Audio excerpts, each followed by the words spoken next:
The most overbuilt engine ever put in a pickup wasn't designed for a pickup at all. It was built for a farm tractor. It has no computer, and it doesn't need a single wire to run.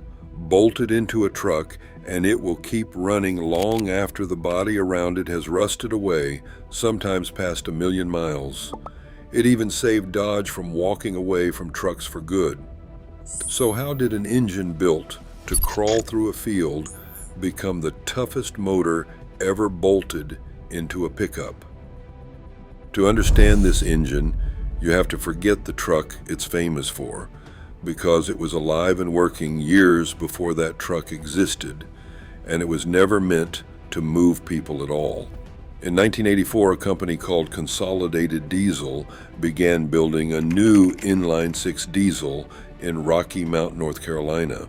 Consolidated Diesel was not a truck company. It was a joint venture between Cummins and Case, the tractor and farm equipment giant, and the engine they built, the 5.9-liter 6BT, was designed for that world and no other.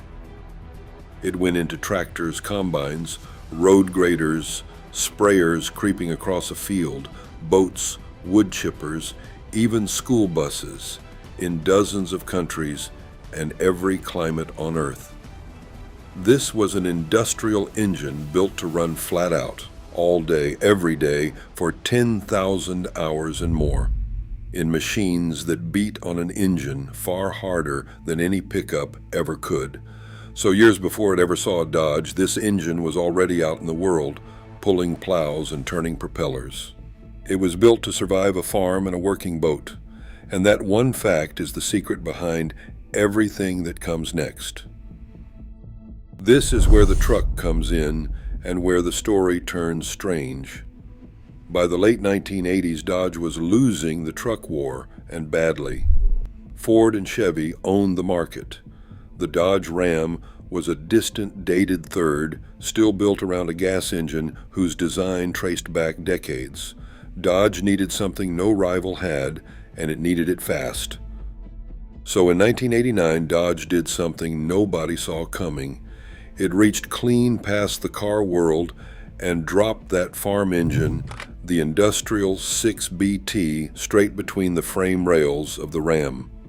On paper, the numbers looked modest, 160 horsepower, but it also made 400 pound-feet of torque, and it made it down low, where a truck actually pulls nearly double what the gas V8 engines of the day could manage, while burning far less fuel. It was direct injected, and unlike the other diesels of that era, it didn't even need glow plugs to light off on a freezing morning. Overnight, the Ram had something Ford and Chevy could not answer, and a truck that had been an afterthought became the one to beat. That single decision is widely credited with saving Dodge trucks from extinction. A tractor engine rescued a truck company, and it didn't just save the brand for a season, it defined it. To this day, the overwhelming majority of heavy-duty Rams leave the lot with a Cummins under the hood, because once people drove the diesel, most of them never wanted anything else. But the horsepower was never why this engine became a legend. The legend was built underneath in the parts you never see. Start with its shape. It's an inline six cylinders standing in a single straight row, and that layout is naturally balanced in a way a V8 simply is not. The engine doesn't fight itself. It doesn't shake its own parts loose from the inside, so everything around it lives an easier life. Then look at the pieces themselves. The block is cast iron with a deep skirt, which means its walls hang down well below the crankshaft and wrap around it like a cage. The crankshaft is forged steel, not cast, and it rides on 7 main bearings, with the crank braced between every single cylinder, so the load is carried at every point. The cylinder head is bolted down with 26 bolts, roughly 4 for every cylinder, clamping the whole thing together tightly enough to contain enormous pressure. and the camshaft is turned by solid steel gears, not a rubber belt that rots or a chain that stretches. Gears don't snap, and they never come due for replacement. Put all of that in one engine and you get internal parts closer to what you'd find in an ocean liner than a pickup truck. It's also why the thing weighs around 1,100 pounds, heavy for its size because nothing in it was made thin or light. And here is the hard proof of how overbuilt it really is. That same basic engine marinized for boats was sold rated as high as 370 horsepower, more than double what it ever made in the truck, and run for thousands of hours out at sea. So when Dodge asked it for just 160 horsepower, the engine was barely awake. It spent its whole life in that pickup loafing at a fraction of what it was built to take. And an engine that never gets worked hard is an engine that almost never wears out. Now for the part that makes grown men fall in love with a block of iron. This engine runs with no electronics at all. There is no computer anywhere on it, and no bank of sensors deciding whether it's allowed to start. The fuel is measured out by a purely mechanical injection pump, a sealed box full of tiny plungers and springs that forces diesel into the cylinders with brute force and perfect timing. And it does that without a single volt of electricity. The earliest engines used a simpler rotary pump, but the version everybody chases, built from 1994 to 1998, carries the Bosch inline P-pump, and diesel people talk about it in almost religious terms. Turn a couple of screws and swap one spring and it makes more power with no tuner and no laptop anywhere in sight. What that means out in the real world is almost hard to believe. You can strip nearly every wire off this engine and it will keep running.